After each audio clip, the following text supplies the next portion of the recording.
같이 인사 좀 나눕시다. 샬롬, 샬롬, 샬롬. 예, 우리 인사 내용 다 잘 아시죠? 당신에게 하나님의 평강이 함께하시기를 빕니다. 그런 뜻입니다. 그래서 이 평강을 빌어주는 것 가장 좋은 인사지요. 그래서 예수님께서 제자들에게 말씀하시기를 너희가 누구 집에 가든지 제일 먼저 평안을 빌어주라 그랬습니다. 만약에 너희가 빌어준 평안이 그 집이 받을 자격이 없으면 너희가 그 빌어준 평안이 너희에게로 돌아오리라 그랬습니다. 그러니까 우리가 이 평안, 샬롬 이렇게 인사하는 것은 최고의 인사다 그렇게 생각하시고 우리 항상 만나시면 샬롬하고 인사할 수 있기를 바랍니다. 우리 이제 거울 보겠습니다. 거울. 우리 거울 보시면서 우리 자신에게 한번 질문을 해봅니다. 자신에게 질문합니다. 나는 섬기는 사람인가? 섬김을 받기를 원하는 사람인가? 어떤 사람인 것 같아요? 섬김을 받기를 원한다면 아직 초신자입니다. 섬기기를 원한다면 성숙한 성도입니다. 그래서 이 거울을 보는 것은 우리가 육신의 얼굴만 보는 것이 아니고 우리의 내면을 좀 보자 그런 의미가 있어요. 그래서 우리가 거울을 보면서 자신의 내면의 소리를 좀 들을 수 있기를 바랍니다. 지난 주일에 주일을 바르게 지키는 방법이 무엇이냐? 첫 번째로 다른 사람을 섬기는 것이다. 그래서 봉사를 통해서 다른 사람을 섬기게 될 때 마음의 즐거움과 기쁨이 있게 되었다.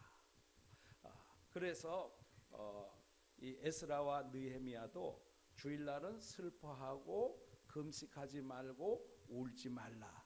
살찐 것을 먹고 단 것을 마시며 준비하지 못한 자들에게 준비한 것을 나누어 주라. 그래서 우리가 이 봉사, 다른 사람이 먹을 수 있도록 봉사하는 이 애찬의 봉사, 이것이 얼마나 귀한 것인가 하는 것을 지난주에 말씀을 들었습니다. 또 하나는 하나님을 섬기는 것입니다. 바로 이 예배를 통해서 하나님을 섬기게 되는데 우리가 그냥 자리에 와 앉아 있다고 예배가 되는 것이 아니고 우리의 마음과 정성을 다해서 온전히 하나님께 집중하여 예배를 드릴 때 하나님이 예배를 받으신다. 그래서 우리가 찬송 부를 때도 입을 크게 벌려서 최대한 열성을 다해서 찬송을 불러야 되고요.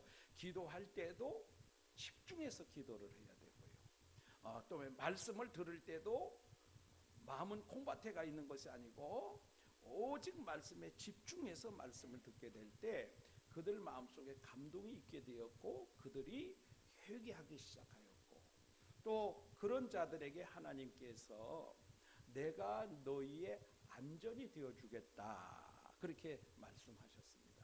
그러니까 오늘 우리가 하나님을 바로 예배하면 우리를 위협하는 요소들이 다 없어지게 됩니다. 여러분 오늘 우리가 괜히 요즘 사람들 불안하고 초조하고 누가 쫓아오는 사람 없는데도 누가 빼앗는 사람 없는데도 늘 우리가 가진 것 때문에 불안하고 이거 잘못되는 거 아닌가 불안하고 그러지 않습니까? 그럴 때 우리 하나님께서 평안으로 우리 마음을 지켜주신다. 그러니까 이 예배를 잘 드리고 다른 사람을 잘 섬긴 것 이것이 주일의 최고의 덕이다 생각하시고 오늘도 열심으로 다른 사람을 섬기고 하나님을 섬길 수 있는 저와 여러분 되시길 축복합니다. 그럴 때 우리 하나님께서 우리에게 복을 주시고 상을 주신다. 그런데 오늘 말씀에서도 하나님께서 상을 주시는 것에 대해서 말씀을 하고 있지요. 그래서 오늘 하나님이 상을 주시는데 어떤 사람에게 상을 주시느냐? 제자들을 잘 영접하고 잘 대접하는 자들에게 하나님이 상을 주신다 그렇게 말씀합니다. 그런데 여러분, 이 세상에 우리가 상이라는 것은 참 귀하잖아요. 상을 싫어하는 사람 아무도 없습니다. 작은 상이든 큰 상이든 상 받는 거 참 좋아하지요. 그런데 상은 아무에게나 주는 것이 아닙니다. 아무에게나 다 주면 그 상의 가치가 없지요. 노벨상이 귀한 것이 왜 그래요? 노벨상은 정말 받기가 어렵거든요. 그러니까 노벨상 받았다 하면 정말 최고의 상 아니겠습니까? 이 땅에서. 근데 노벨상을 아무에게나 막 주는 것 아닙니다. 그러니까 우리가 상을 받으려면 어떻게 해야 돼요? 공부를 열심히 해서 뭐 정말 우등상을 받든지, 아니면 또 선한 일을 많이 해서 봉사의 상을 받든지, 또 아니면 어떤 큰 공로를 세워서 상을 받아야 되는데, 우리가 지금 그렇게 해서 상을 받을 가능성은 매우 낮다. 그러면 어떻게 하면 될까? 우리 하나님이 말씀하신 대로 잘하면 우리 하나님께서 우리에게 상을 주신다고 말씀을 하고 있습니다. 그런데 오늘 40절 말씀은 41절과 42절 말씀이 왜 그런가에 대해서 이유를 먼저 제시해 주고, 그 다음에 이제 41절 42절에 상을 받는 내용에 대해서 말씀을 하고 있습니다. 그래서 제일 먼저 40절에 예수님께서 이렇게 말씀하십니다. 너희를 영접하는 자를 나를 영접하는 것이요, 나를 영접하는 자는 나를 보내시는 이를 영접하는 것이니라. 그래서 이것을 문맥에서 이해를 해야 되죠. 마태복음 10장은 무슨 장입니까? 제자들을 파송하는 장이죠. 그래서 마태복음 10장 1절에 예수님께서 이제 12제자를 부르시는 내용이 쭉 나오다가, 이제 예수님이 제자들을 부르시고 이제 제자들을 파송하시는 맨 마지막에 바로 이 상에 대해서 말씀을 하고 있는 거예요.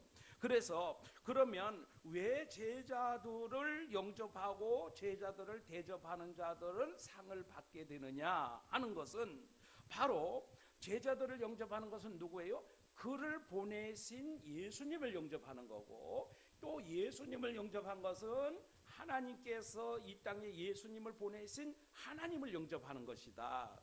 그렇기 때문에 이제 제자들이 나가서 복음을 전하고 이제 파송을 받아 나가지요. 그러면 그 제자들을 영접하는 것은 곧 예수님을 영접하는 것이고 예수님의 일이 된다는 거지요. 그러니까 지금 우리 국가에서도 각 나라의 대사들을 파송하지요. 그런데 그 각 나라에 파송된 그 대사들을 함부로 하지 않습니다. 왜냐하면 그 대사들은 그 나라의 대통령을 대리해서 나와 있는 사람들이기 때문에, 국가를 대표하는 사람들이에요. 그렇기 때문에 그렇게 무시할 수가 없는 겁니다. 그래서 미국 대사가 우리나라에 와 있잖아요. 근데 미국 대사를 박해를 하면 어떻게 해요? 미국을 박해하는 거랑 똑같은 결과가 오기 때문에 잘못하면 뭐가 일어나요? 전쟁이 일어납니다. 전쟁이. 그러니까 아주 굉장히 위험한 거예요. 지난번에 미국 대사관을 포위하고 그랬잖아요. 아주 위험한 행동을 한 거예요, 사실은. 근데 미국이 잘 참잖아요. 왜 참습니까? 큰 나라잖아요. 큰 나라. 큰 나라니까 참는 거예요. 만약에 그렇지 않았다면 큰일이 벌어질 수도 있었죠. 그러니까 우리가 제자들을 영접하는 것은 예수님을 영접하는 것이고, 예수님을 영접하는 것은 하나님을 영접하는 것이다. 그렇게 먼저 서두에 그 이유를 말씀을 해 주시고, 그 다음에 이제 제자들을 어떻게 대접을 해야 되느냐, 어떻게 인정을 해야 되느냐 하는 것을 말씀하죠. 이제 41절 말씀 봅니다. 선지자의 이름으로 선지자를 영접하는 자는 선지자의 상을 받을 것이요, 그랬습니다. 그래서 제자들을 선지자로 영접을 한다는 거예요. 그래서 왜 선지자로 영접을 하느냐? 선지자는 사실 구약 시대에 있었던 사람들이죠. 그런데 선지자가 하는 일이 무엇입니까? 그 사람들은 하나님의 감동을 받아서 하나님으로부터 유인받은 말씀을 선포하는 그런 사람들이었습니다. 그런데 지금 신약 시대에는 선지자가 아니라 제자들이었죠. 제자들. 그래서 저희가 이 교회를 처음에 개척했을 때 우리 교단 신학교 고려신학대학원에서 이 팜플렛을 발행을 하는데 그 제목이 선지동산입니다. 선지동산. 요즘은 선지자가 없잖아요, 그죠? 그런데 구약의 의미를 담아가지고 선지동산 이런 잡지를 발행했어요. 그런데 한 분이 우리 교회로 오셨어요. 그런데 몇 번 나오다가 안 나왔어요. 그 왜 안 나오냐고 신방을 가서 물어보니까 지금 선지자가 없는데 선지동산이라고 하는 것은 이단이 아니냐, 그래가지고 안 나오겠다 그래. 그게 아니라고 설명을 해줘도 이해를 잘 하지 못해요. 그래서 지금 제자들을 선지자로 영접을 하는 것은 무엇이냐면은 구약 시대의 그 선지자의 정신을 계승해서, 그래서 지금 하나님으로부터 그 예수님으로부터 이임받은 그 말씀을 선포하고 복음을 전하는 자들이다, 그런 의미를 가지고 있는 거죠. 그런데 이 사람들이 지금 선지자의 자격이 있는 것이 아니라 그들이 무엇으로요? 선지자의 이름으로, 선지자가 아니라 선지자의 이름으로 그랬습니다. 선지자의 이름으로. 그것은 뭐냐면은 곧 예수님을 상징하는 것이죠. 왜냐하면은 예수님은 무슨 직이 있어요? 선지자직이 있지요, 제사장직이 있죠, 왕직이 있지요. 그러니까 지금 이 제자들을 영접할 때에 그들이 선지자가 아니라 곧 예수님의 그 직을 위임받아서 수행하는 자들이다. 그러니까 바로 그 제자들을 선지자의 이름으로 영접하는 것은 예수님을 영접하는 것이 된다. 40절에 말씀하신 것을 하나하나 증명해 주시고 있는 그런 말씀이죠. 그래서 그 선지자의 이름으로 제자들을 영접하는 자는 선지자의 상을 받을 것이요 그랬습니다. 그러면 선지자들이 받을 상이 무엇인지 우리가 그러한 내용을 정확하게 여기에 표현을 하고 있지 않습니다.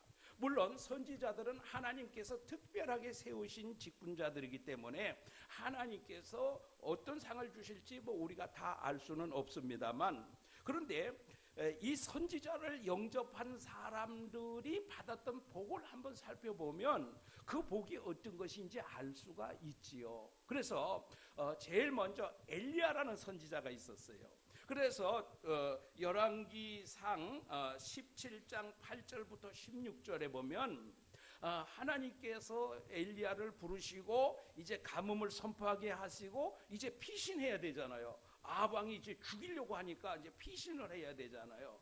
그래서 이제 피신을 하게 했는데 처음에는 그리시네가로 가라 그랬습니다. 그런데 거기도 이제 가뭄이 계속되니까 물이 말랐어요. 그 다음에는 이제 사르밧으로 가라. 내가 거기에서 과부에게 내가 먹일 것을 명하였다. 그렇게 말씀했죠. 그래서 이제 사르밧으로 갔습니다. 그런데 마침 가보니까 사르밧 과부가 이제 나뭇가지를 줍고 있는 거예요. 그래서 선지자가 물었어요. 뭐 할 거냐 그러더니 이제 가루 한 움큼이 남았는데 요 가지고 떡을 만들어서 아들하고 이제 먹고 죽을 것입니다. 그래요. 그러니까 이 엘리야가 뭐라고 말합니까? 그 떡을 먼저 나에게로 가져와라. 그래서 엘리야가 먼저 먹어야 되겠다는 거예요. 그런데 참 기가 막히지 않습니까? 세상에 먹고 죽을 것밖에 없는데 그걸 내놓으라는 사람이 이게 선지자냐 뭐냐, 이게 노발대발하고 멱살 잡고 막 그렇게 난리칠 만한 일인데, 그런데 이 과부가 어떻게 했습니까? 그대로 순종을 했어요. 하나님의 선지자를 대접을 했어요. 그랬더니 비가 내리는 날까지 통의 가루와 병의 기름이 떨어지지 아니하는 축복을 받았다. 그렇게 말씀하고 있는 것을 보게 됩니다. 그러니까 엘리야 선지자를 대접했던 사르밧 과부가 이와 같은 복을 받았습니다. 그 다음에 이제 열왕기 하에 가면 엘리야의 제자 엘리사가 이제 선지자가 되었지요. 그런데 열왕기하 4장 8절로 37절에 보면 이 수넴 여인이라고 하는 사람이 엘리사가 다니면서 이제 하나님 말씀을 전하고 다니는데 그 과정 속에서 쉴 수 있는 방을 마련했어요. 거기에 침대도 마련했어요. 또 책을 읽을 수 있도록 촛불도 준비했어요. 그리고 모든 편의를 제공해 줬습니다. 그랬더니 그 여인이 받은 복이 뭐냐면은 아들이 없었는데 아들을 받게 되었고요. 그 다음에 이제 그 땅에 기근이 들게 되었을 때 엘리사 선지자가 그 기근 들 것을 예언을 해줍니다. 그래서 피신을 하죠. 다른 지방으로 피신을 해서 그 가뭄 기간을 면하게 됩니다. 그런데 땅을 버리고 갔어요. 그래 돌아와 보니까 어때요? 자기 것이라고 하는 증명이 없잖아요. 지금같이 뭐 땅 문서가 있겠습니까? 뭐가 있습니까? 아무것도 없으니까 그것이 내 땅이라고 하는 증명을 할 길이 없어요. 그런데 마침 엘리사의 그 종이 왕에게 엘리사가 옛날에 행했던 그런 일들을 이제 설명을 해주고 있습니다. 그런데 이제 이 여인이 자기 아들하고 왕에게 내 옛날 땅을 좀 찾아주시라고 부탁을 하러 가게 되는 겁니다. 그런데 마침 엘리사가 설명을 하고 있을 때 바로 저 여인의 아들을 바로 엘리사가 살렸습니다 하고 이제 증명을 해주게 되죠. 그러니까 이 왕이 뭐라고 말하는가 하면은 그 땅을 다 돌려주라. 그 다음에 그동안에 그 밭에서 나왔던 그 소출까지도 다 소급해서 돌려주라. 이렇게 말을 하는 거예요. 땅을 찾게 됐죠. 또 그 7년 동안 자기가 없는 동안에 그 밭에서 났던 모든 수출까지도 소급해서 받는 그런 축복을 받게 된 것을 보게 되죠. 그러니까 하나님의 선지자를 잘 영접하고 대접하게 될 때 이와 같은 복을 받게 된다는 사실입니다. 여러분 혹시라도 우리가 그동안에 기근이 들고 어려움이 있었다 할지라도 이 하나님의 사람을 잘 대접하게 될 때 소급해서 받는 축복도 일어납니다. 여러분 지금까지 어렵고 힘들게 사셨습니까? 가난하게 사셨습니까? 그러면 하나님의 일을 잘 하시고 하나님의 일을 하는 자들을 잘 대접하면 그동안에 어렵게 살고 힘들게 살고 그동안에 가난하게 살았던 그 모든 것까지도 소급해서 하나님이 축복하시는 그런 상을 받게 된다는 거예요. 그러니까 누구를 제자들을 선지자로 영접하면 그리고 대접하면 하나님께서 선지자가 받을 그 상을 그에게 주신다고 말씀을 하고 있습니다. 두 번째로는 제자들을 의인으로 영접을 하면 의인의 상을 받게 된다. 그렇게 말씀하고 있어요. 41절 하반절 말씀 봅니다. 의인의 이름으로 의인을 영접하는 자는 의인의 상을 받게 될 것이다. 여러분 오늘 여기서도 지금 이 본문에서도 마찬가지입니다. 제자들이 의인이 아니라 의인의 이름으로 제자들을 영접하고 대접하면 그랬습니다. 여러분 제자들이 의인이 될 수 있습니까? 없습니다. 이 땅에 완전한 의인은 아무도 있을 수가 없어요. 의인은 누구만 있을 수 있어요? 예수님만이 의인이에요. 그러니까 그들이 의인의 이름으로 그들을 영접한다는 것은 곧 의인이신 예수님의 이름으로 그들을 영접하고 대접한다는 거예요. 그러니까 하나님의 일을 하는 사람이 의인이라서가 아니라 저 사람은 예수님의 이름으로 의인이신 예수님의 이름으로 그 일을 하는 것이기 때문에 그들이 하는 일이 예수님의 일이요 하나님의 일이요 교회를 위한 일이요 하나님 나라를 위한 일이기 때문에 내 마음에 맞지 않아도 그들이 의인처럼 보이지 않아도 그들이 완벽하지 않아도 그래도 의인으로 인정하고 그리고 영접하고 대접한다는 거예요. 여러분 한번 오늘 보세요. 목사님이 의인입니까? 목사님이 완벽합니까? 여러분 목사님도 의인이 될 수 없어요. 목사님이 완벽할 수 없어요. 그런데 우리는 어떻게 해요? 목사님 그러면 다 예수님과 같이 되기를 기대하고 있지 않습니까? 물론 그렇게 돼야 되지만 그러나 평생을 해도 예수님을 닮아가려고 노력할 뿐이지 예수님처럼 될 수는 없습니다. 이 땅에 있는 사람은 아무도 없어요. 그런데 그들을 의인으로 대접하는 것은 예수님의 이름 때문에 그렇다는 거예요. 예수님이 그들을 의인으로 예수님이 그들을 자기의 그 선지자로 또는 제자로 부르시고 파송을 하셨기 때문에 그들을 영접할 때는 의인으로 영접을 한다는 것입니다. 그래서 여러분 오늘 우리가 하나님 일을 하는 사람들 그런 사람들 너무 그렇게 판단하면 안 됩니다. 사람이기 때문에 다 허물이 있어요. 물론 결정적인 허물이 있어서는 안 되겠습니다만 다 그러한 것은 다 50보 100보예요. 목사님이 얼마나 다르겠습니까, 여러분하고? 다 인간 아니겠습니까? 똑같이 느끼고 똑같이 생각하고 똑같은 욕구를 가진 사람 아니겠습니까? 그러니까 우리가 그런 것을 보기 시작하면 은혜가 되지 않고 하나님 일을 할 수가 없어요. 그러나 우리가 단지 하나는 뭐냐면은 예수님의 이름으로 일을 하는 사람이다. 예수님을 대신해서 일을 하는 사람이다. 그런 마음을 가지고 받아들여야 될 줄로 믿습니다. 그래서 우리가 조금 마음이 맞지 않고 조금 우리가 좀 다르고 내 생각과는 좀 완전히 다르더라도 무엇 때문에 하나가 돼야 돼요? 예수님의 이름 때문에 하나가 돼야 돼요. 그리고 협조해야 되는 것입니다. 그리고 여러분, 오늘 우리가 생각해야 될 것은 다 그 사람처럼 될 수는 없습니다. 예를 들면 다 목사하겠습니까? 다 장로하겠습니까? 다 권사하겠습니까? 다 선교사하겠습니까? 다 성가대 하겠습니까? 다 그렇게 할 수가 없어요. 그러니까 나름대로 자기가 하는 분야가 있습니다. 그러면 우리는 그 일에 최선을 다하고 뿐만 아니라 내가 하지 못하는 부분에 있어서는 그 일에 동참하면 되는 거예요. 그래서 여러분, 선교사를 말할 때 이렇게 말합니다.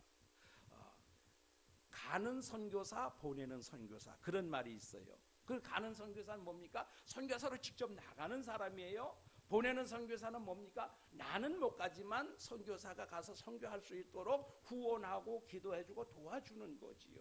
그래서 선교사를 말할 때 가든지 보내든지 이렇게 말합니다. 가는 건 뭐예요? 내가 직접 가는 거고, 보내는 건 뭐예요? 내가 선교사로 나간 사람을 도와주는 일이에요. 그래서 여러분, 오늘 우리가 그런 일에 동참하게 될 때 우리는 똑같이 상을 받게 된다는 거예요. 내가 직접 선교사로 나가질 못했지만 선교사를 위해서 기도하고 후원해주고 하면 선교사가 그 선교지에 나가서 그렇게 피땀 흘리고 생명을 걸고 복음 사역에 한 그것과 똑같은 상을 내가 받게 된다는 거지요. 그래서 여러분, 목사님과 함께 여러분 동역하는 것, 그것은 뭡니까? 목사님이 목회를 잘하도록 기도해주고 후원해주고 도와주고 협조해주는 그런 일이죠. 그런데 여러분, 오늘 의인의 이름으로 의인을 영접하는 자는 의인의 상을 받을 것이요, 그랬죠. 그래서 우리 모두가 다 의인으로 인정받게 되어 있죠. 인정을 이미 받고 있지 않습니까? 예수님이 우리를 의인이라고 인정하셨기 때문에 우리는 구원받은 자가 된 거예요. 이미 우리는 의인으로 인정을 받고 있는데, 그런데 여러분, 의인의 이름으로 의인을 영접하는 자는 의인의 상을 받을 것이요, 그랬습니다. 그런데 여러분, 아주 중요한 말씀이 있습니다. 뭐가 있는가 하면은 베드로전서 5장 3절로 4절 말씀에 보면 이 목회를 잘한 목회자에게 하나님이 주시는 상이 있어요. 그 상을 제가 소개를 해드릴 테니까 잘 들어보세요. 베드로전서 5장 3절 4절입니다. 너희 중에 있는 하나님의 양무리를 치되 억지로 하지 말고 하나님의 뜻을 따라 자원함으로 하며 더러운 이득을 위하여 하지 말고 기꺼이 하며 맡은 자들에게 주장하는 자세를 하지 말고 양무리의 본이 되라. 그리하면 목자장이 나타나실 때 시들지 아니하는 영광의 면류관을 얻으리라. 이건 누구냐면 목사님들에게 주시는 교훈이에요. 목사님들에게 주시는 교훈.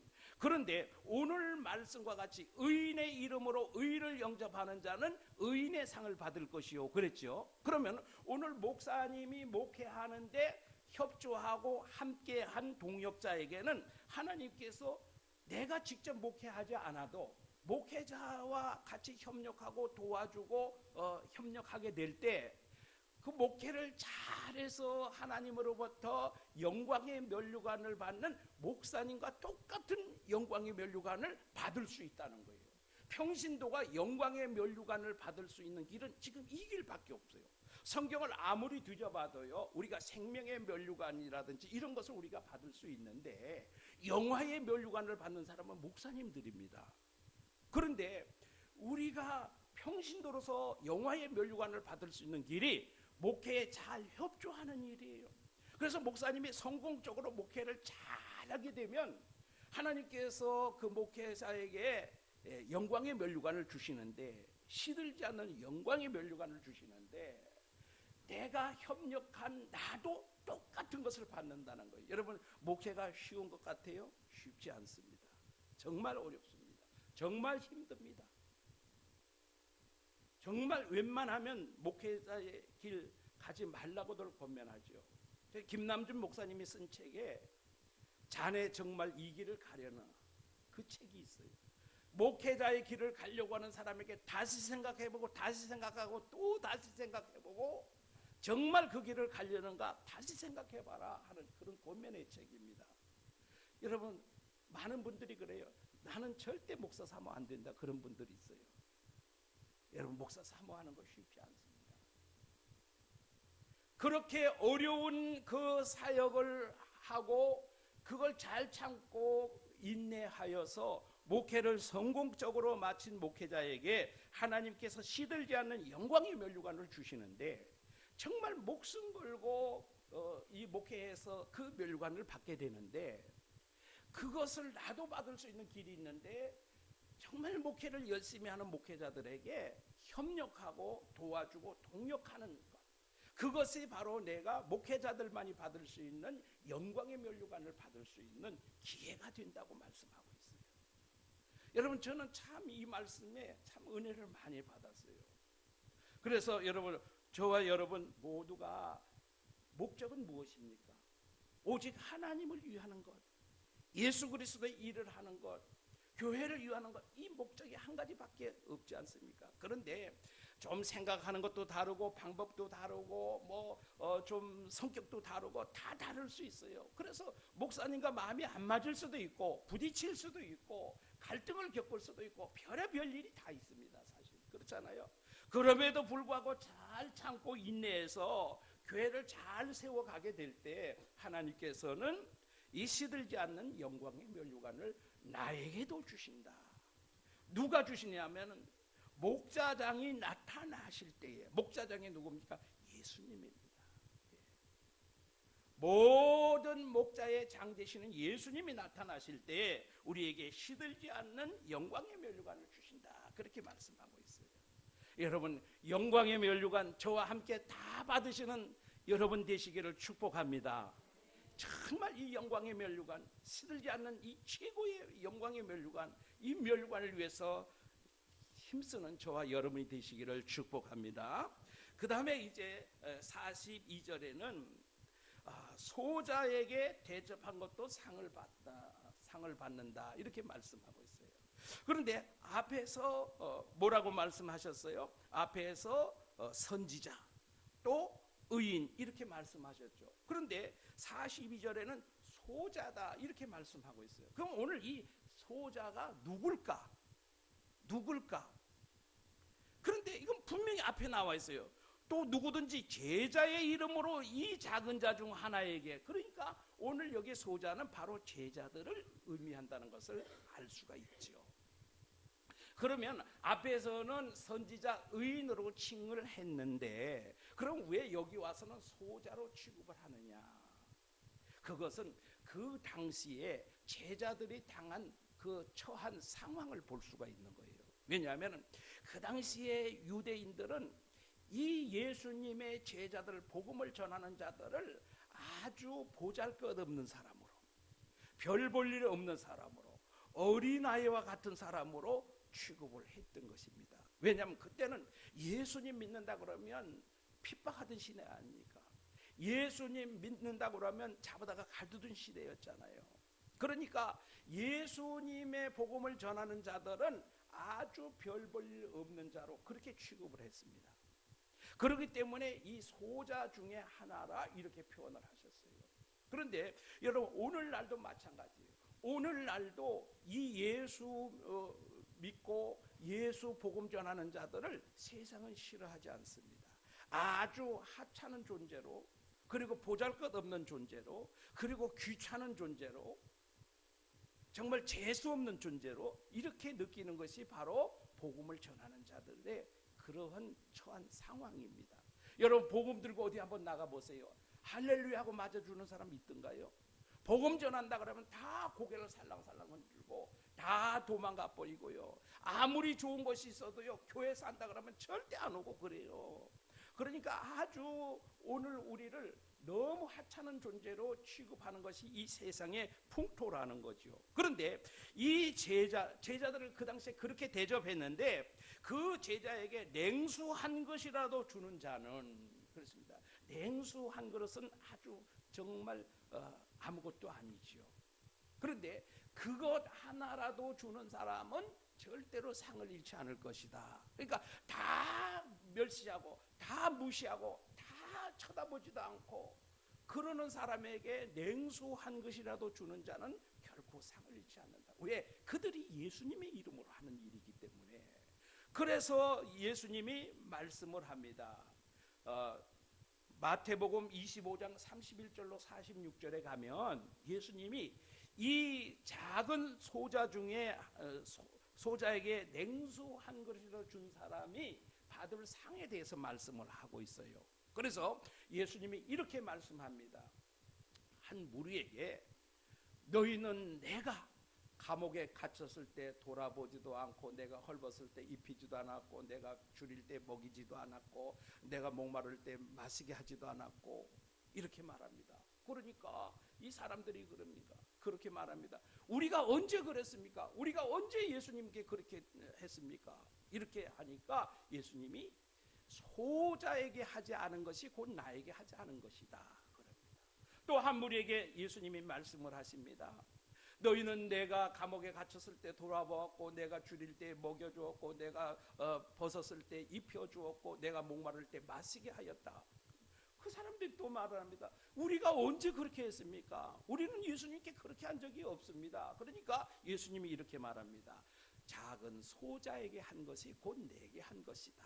그렇게 말씀하시면서 소자에게 대접하지 않은 자는 영원 지옥 형벌에 들어갈 것을 말씀하시고, 그리고 그 소자에게 한 사람들에게는 영생을 선물로 줄 것을 말씀하고 있습니다. 여러분, 오늘 우리가 다른 사람들은 다 하찮게 여기고 다른 사람들은 다 별 볼 일 없는 것으로 여긴다 할지라도 하나님의 일을 하는 사람들을 귀하게 여기고 그들에게 아주 정말 사소한 것, 아무것도 아닌 것, 정말 그거 하나라도 대접하고 협력하는 자에게는 하나님께서 영생을 선물로 주신다고 말씀하고 있어요. 여러분, 그러니까 오늘 우리가 이 복음을 위해서 수고하고 애쓰는 자들을 위해서 작은 일이라도 협조하는 것, 이건 결단코 하나님께서 잊어버리시는 일이 없이 그 일을 다 상세하게 기억을 하시고 거기에 대한 상을 하나님이 주신다고 말씀하고 있습니다. 여러분, 오늘 주의 복음을 위해서 일하는 그 어느 것 한 가지라도 우리 주님께서는 절대로 잊어버리지 않고 상을 주신다고 말씀하고 있습니다. 그래서 찬송 중에 그런 찬송이 있지요. 당신의 그 섬김이 천국에서 해같이 빛나리, 주님이 알아주시면 족하리, 그런 찬송이 있지 않습니까? 여러분, 세상 사람들은 안 알아줘도 우리의 주님이 내가 한 그 대접을 알아주신다면 우리는 가장 귀한 상을 받게 될 줄로 믿습니다. 그런데 오늘 말씀은요, 우리가 대접하는 것만 말씀하고 있지 않습니다. 우리가 대접하는 것만 말씀하고 있지 않습니다. 우리가 그 복음을 전하는 자, 복음을 위해서 일하는 자들을 대접하면 이와 같은 상을 다 받는데 한 가지 또 말씀을 하고 있어요. 무슨 말씀이 있는가 하면은요, 오늘 우리가 주의 일을 위해서 힘쓰게 될 때 나를 위해서 대접하고 나를 도와주고 나를 영접하는, 내가 전하는 복음을 영접하는 그런 자들에게도 이와 같은 상이 있다는 것입니다. 그러니까 오늘 우리는 이 축복의 통로에 서 있어요. 내가 복음을 전하는 제자들, 하나님의 일을 하는 사역자들을 영접하고 대접하여서 내가 복을 받고, 또 내가 복음을 전하는 이 사역을 감당하게 될 때 나를 돕는 사람들이 복을 받게 하는 그래서 내가 섬겨서 복을 받고 나를 섬김으로 다른 사람이 복을 받게 하는 이 축복의 중심에 내가 서 있다는 거예요. 오늘 말씀의 핵심은 우리 보고 섬기라고만 하는 것이 아니라 너희를 섬기는 자도 이같이 복을 받을 것이다. 이 두 가지를 분명하게 말씀을 해주고 있어요. 저는 정말 이 설교 준비하느라고 얼마나 고생을 했는지 몰라요. 이걸 어떻게 풀고 어떻게 전개해 나가고 어떻게 이해를 시켜야 될지 저는 이해를 했는데 이 성도들에게 오늘 이 본문 말씀 이 두 가지를 이해시키는데 정말 이게 뭔가 잘 안 풀려나가는 거예요. 어젯밤 10시가 넘어서 결론을 냈습니다. 참 힘들어요. 얼마나 힘든지 몰랐어요. 여러분 설교가 안 풀리면요 정말 힘듭니다. 그럴 때는 참 육체 노동이 낫겠다 그런 생각이 많이 들어요. 여러분 오늘 우리 하나님께서 너희가 축복의 통로다, 너희가 축복의 중심이다, 이것을 말씀하고 있는 거예요. 아브라함에게 너는 복의 근원이 될지다, 너는 복의 중심이 될 것이다, 그렇게 말씀했잖아요. 바로 오늘 주의 일을 감당하고 있는 우리가 이 축복의 중심에 서 있다고 말씀하고 있습니다. 다시 한번 말씀드립니다. 우리가 주님의 일을 하는 자들을 섬기고 대접함으로 인해서 내가 복을 받고 또 내가 주님의 일을 하는 그것을 통해서 다른 사람들이 나를 돕는 일들을 통해서 다른 사람이 복을 받게 하는 그 축복의 중심 통로에 내가 서 있다. 그러니까 내가 축복의 통로다 하는 것을 여러분 기억하시고 잘 섬겨서 복을 받으시고 또 내가 하나님 일을 열심히 하는데 다른 사람이 나를 돕는 일을 통해서 복을 받게 하시고 그래서 정말 축복의 통로가 되고 축복의 중심이 되는 저와 여러분이 되시기를 축복합니다. 우리 하나님은 결단코 상을 잃지 않는다고 말씀하셨습니다.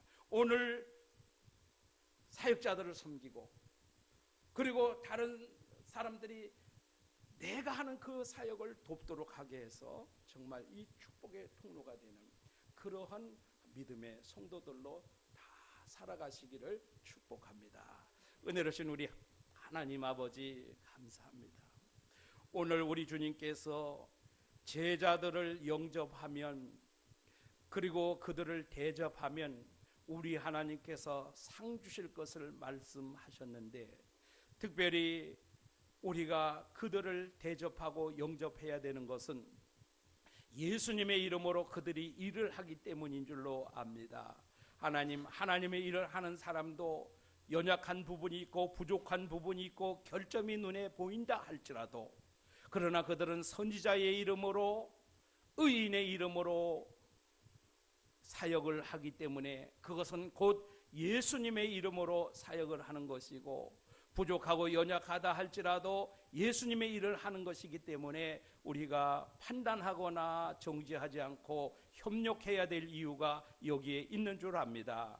하나님 우리 모두가 힘써서 하나님 일에 협력하는 성도들로 살아가게 하여 주옵소서. 특별히 오늘 우리가 열심으로 주의 일을 잘 감당하여서 또 주의 일을 하는 나를 돕고 협력하는 자들에게도 똑같은 상을 받을 수 있는 축복의 통로가 되고 축복의 중심이 되는 성도로 살아가게 하옵소서. 예수님 이름으로 기도하옵나이다.